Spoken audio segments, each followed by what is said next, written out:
This week's lecture is going to focus on the threat of new competition, new firms entering the industry, and the effect that that would have on the firm's demand, on its profits, and we can then consider what, if anything, the firm might do about this threat.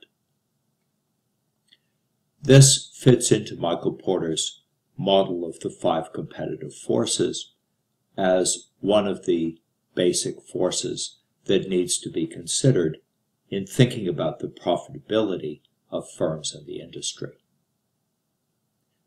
This threat of new entrants comes from both firms that might be operating already in other industries that are interested in expanding into this one, or it could come from startups, firms that are entirely new that are going to enter this industry. The basic idea, as we'll see, is that entry into the industry is going to be attractive if there are profits, economic profits that is, to be had by doing so.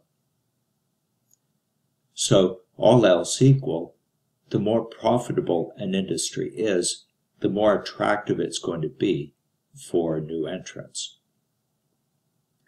As we will also see, it's not necessarily easy to enter an industry. There may be barriers of various kinds that we will examine. Existing firms may also have ways of raising barriers themselves, a kind of strategic response to prevent more competition. So the central idea that we're going to look at is really quite simple. If new entrants come into the market and the firm shares the market with them, demand for its product is going to be reduced. That's going to happen because those new entrants are going to be offering substitute products for the firm's product. So there's simply going to be more substitutes out there in the market, and some of them may be closer substitutes than already exist.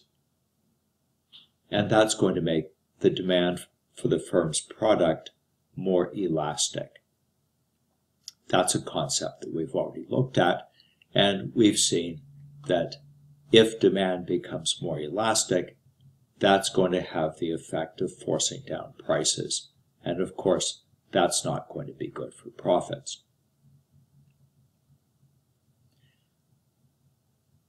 When we think about entry, we also have to think about the nature of the market in which the firm is operating. That's going to require the concept of what economists call market structures.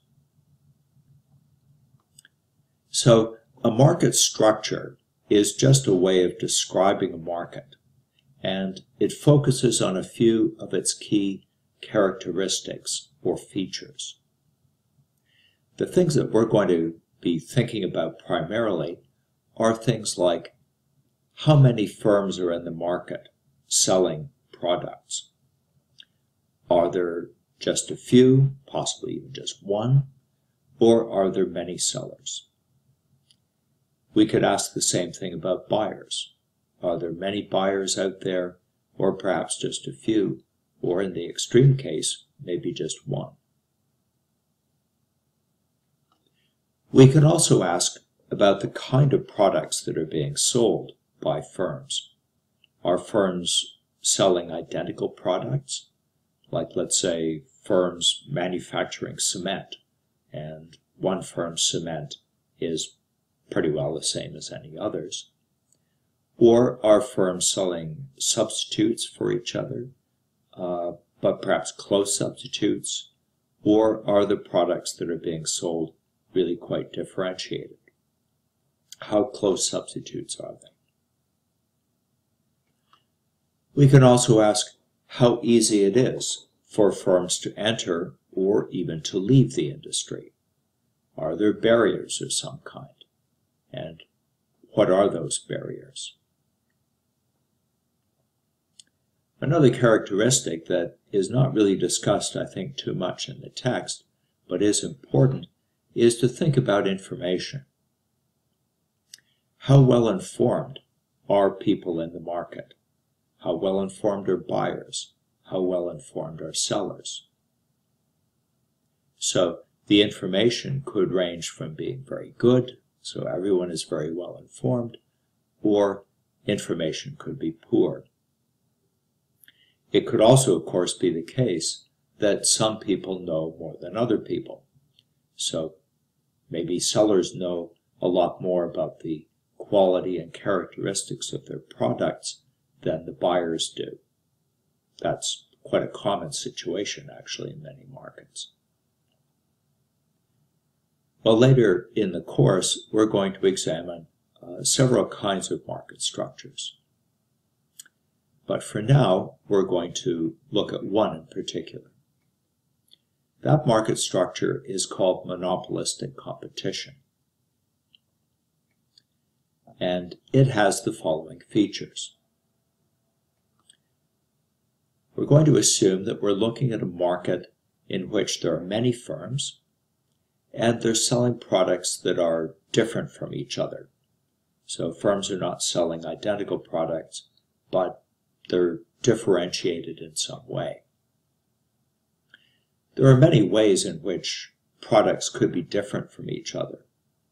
It could simply be their location. So firms might be selling just regular gasoline, but they may be located in different places. So the fact that their location is different makes the product itself different. So from the buyer's point of view, a seller of gasoline that's much further away is selling a different product than a retailer who is much closer.